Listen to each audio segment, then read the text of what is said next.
Tandis que les autres arts martiaux se basent sur des mouvements de coups et de destruction ou de recherche du chaos, le Shaolin se base sur l'entraînement de l'exécution des mouvements de capture constants dans les formes Taolu et sur le travail au corps à corps. Cela cesse de faire du Kung Fu Shaolin le style roi dans le contrôle des jambes ou le style roi du Qigong, comme on le croyait historiquement. Encore moins le roi en matière de saut et d'acrobatie, tel que les représentent les équipes de Kung Fu chinoises dans les exhibitions, les théâtres ou les cirques où il est présenté. Le Shaolin est le roi du combat au corps à corps. Mais son travail n'est pas défini. Il n'est pas comme le judo, le jujutsu ou la lutte gréco-romaine pour nommer quelques styles. Dans le travail de Shaolin, on peut commencer debout ou pas. On peut terminer au sol ou debout. Autrement dit, on ne pense pas au combat en termes absolus. On ne lui donne aucune forme, aucune esthétique.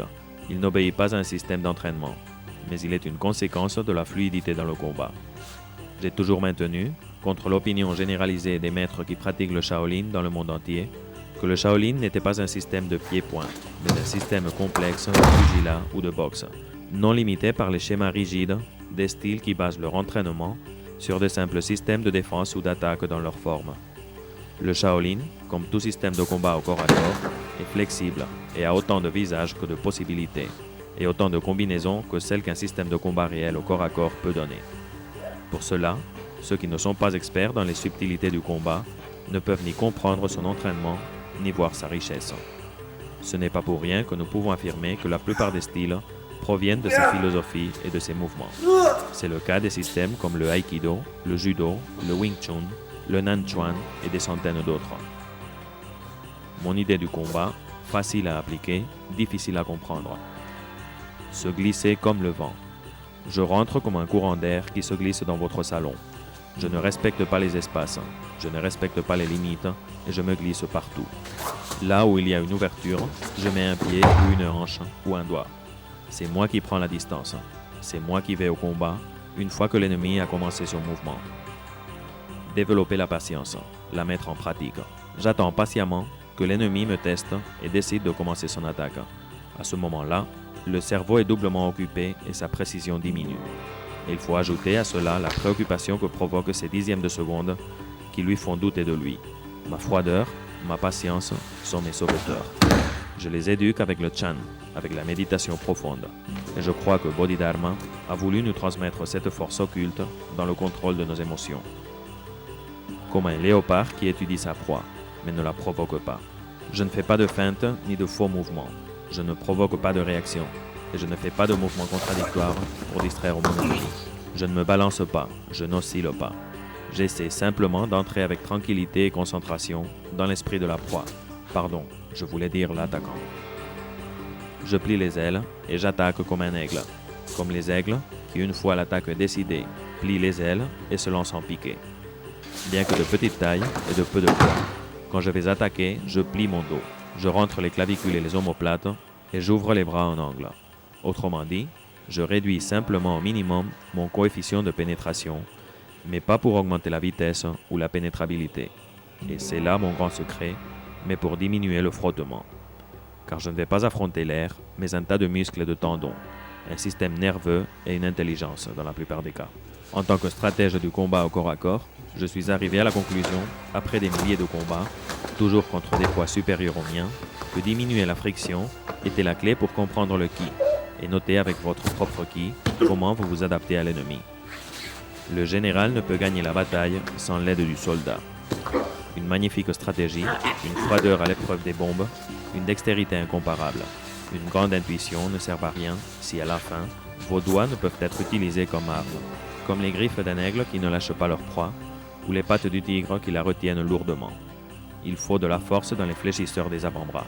Il faut les exercer avec des exercices spécifiques et entraîner la capture et la rétention par la force brute. Méditez durant le combat. Beaucoup d'entre vous me diront que c'est impossible. Mais en réalité, le temps se dilate lorsque l'on se trouve dans des conditions extrêmes. Si une grosse masse de 130 kg se met devant vous, vous pouvez être sûr que le temps vous paraîtra long, très long. De nombreux sportifs d'élite vous le diront. Dans ces moments, où vous êtes par exemple prêt à donner un coup de revers avec la raquette, votre cerveau atteint parfois un point où tandis que vous voyez arriver la balle au ralenti, vous devinez la position de votre adversaire et vous parvenez à mesurer l'espace où vous devez placer la balle, tandis que vos nerfs donnent l'ordre précis d'exercer la pression exacte sur la raquette. Le succès du combat peut tourner en votre faveur si vous êtes détendu. Mais attention, détendu mais pas endormi ou passif. La vie est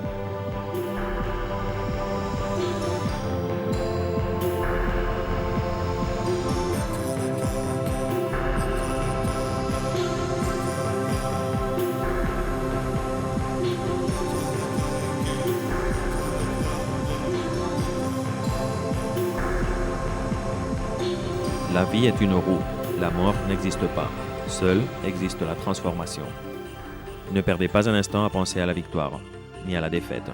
Ce sont les deux faces d'une même monnaie. Croyez en votre destin et laissez-vous conduire. Si votre destin est de gagner, vous gagnerez. S'il est de perdre, rien ne vous fera gagner.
Ugh.